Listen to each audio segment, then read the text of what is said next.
کو حیات مل جاتی۔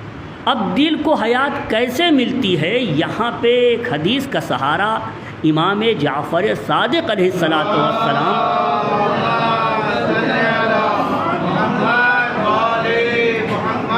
فرماتے ہیں کہ اومن کانا میتن، جو انسان مردہ ہے، یعنی لا یعرف الامامہ، مردہ وہ ہوتا ہے جو اپنے وقت کے امام کو نہیں پہچانتا۔ فَجَعَلْنَاهُ لَهُ نُورًا، اور اس کے لیے ہم نور قرار دے دیں، تو وہ نور کیا ہے؟ امامً یأتم بہ، وہ نور امام ہوتا ہے جس کی بات انسان مانتا ہے، جس کی پیروی کرتا ہے، جس کے نقش قدم پر چلتا ہے، جس کے سیرت میں اپنی زندگی کو ڈھالتا ہے۔ تو دیکھا آپ نے، امام کی معرفت نہیں تو پھر مردہ ہے، امام کی معرفت ہے تو گویا اس کے پاس نور ہے۔ اس نور کے ساتھ جو زندگی گزارے وہ زندگی اہمیت رکھتی ہے، ورنہ اگر نور نہیں ہے تو زندگی کی کوئی اہمیت نہیں ہے۔ عزیزو، واقعاً ایک عظیم نور ہمارے درمیان امام حسین علیہ السلام کی شکل میں،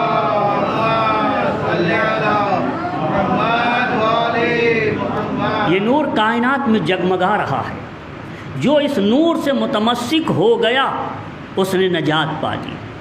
عزیزو، جب یہ نور آ جاتا ہے تو دوسری چیزیں ہیچ ہو جاتی ہیں، حقیر ہو جاتی ہیں، پھر ان کی کوئی اہمیت نہیں ہوتی۔ آپ کربلا کے واقعے میں جائیے، دیکھیے، ایک شخص ہے حضرمی نامی ایک شخص ہے۔ حضرت اس کو بلاتے ہیں، فرماتے تمہیں پتہ ہے، دیکھیے امام بتا رہے ہیں اس کے گھر کے حالات کو، تمہیں پتہ ہے تمہارا بیٹا ایک بارڈر پہ تھا، بارڈر پہ وہ گرفتار کر لیا گیا ہے، اور تمہارا ایک ہی بیٹا ہے، ایک لوتا۔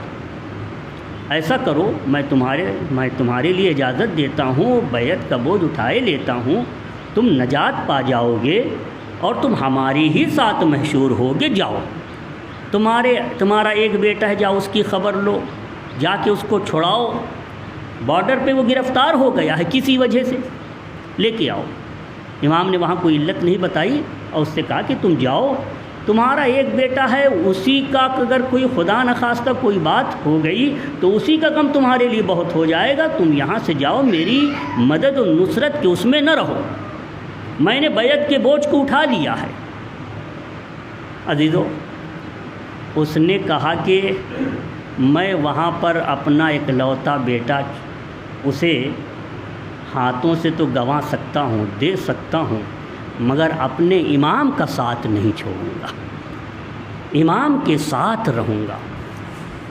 میں اگر آپ کو چھوڑ کے چلا گیا تو میری نظر میں ایسا ہی ہے کہ میں نے آپ کو اپنے ہاتھ سے دے دیا، اور یہ مجھے گوارا نہیں، آپ کی جدائی مجھے گوارا۔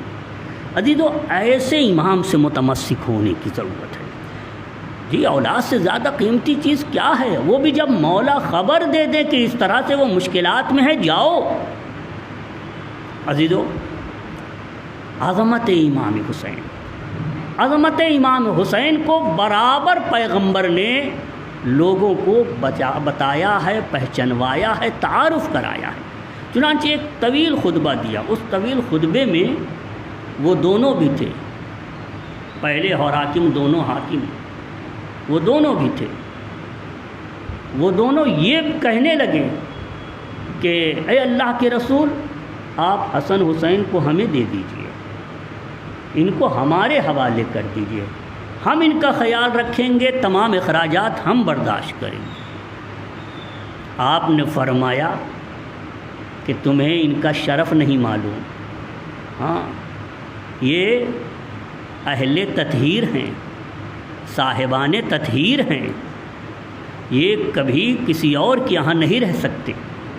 اور اس کے بعد آپ نے خطبہ دیا، فرمایا کہ وشرفہما کما شرفہم اللہ، آج میں ان کے شرف کو بیان کروں گا، وہ شرف بیان کروں گا جو اللہ نے انہیں عطا کیا ہے، لیکن اختصار کے ساتھ بیان کروں گا، پیغمبر نے خطبہ دیا اور اس میں فرمایا الا اخبرکم بخیر الناس جدا و جدتا، اے لوگوں کیا میں بتاؤں کہ کائنات میں جد کے اعتبار سے، دادا دادی نانا نانی کے اعتبار سے سب سے بہتر میرے بعد کون ہے؟ تمہیں پتہ ہے کون ہے سب سے بہتر؟ لوگوں نے کہا کہ اے اللہ کے رسول آپ بیان فرمائیں۔ آپ نے فرمایا الحسن والحسین، حسن و حسین سے بہتر کائنات میں کوئی نہیں، چونکہ ان کے جد میں میں ہوں یا پھر ابو طالب ہیں، ان کی جدہ میں یا خدیجہ ہیں یا پھر فاطمہ بنت اسد۔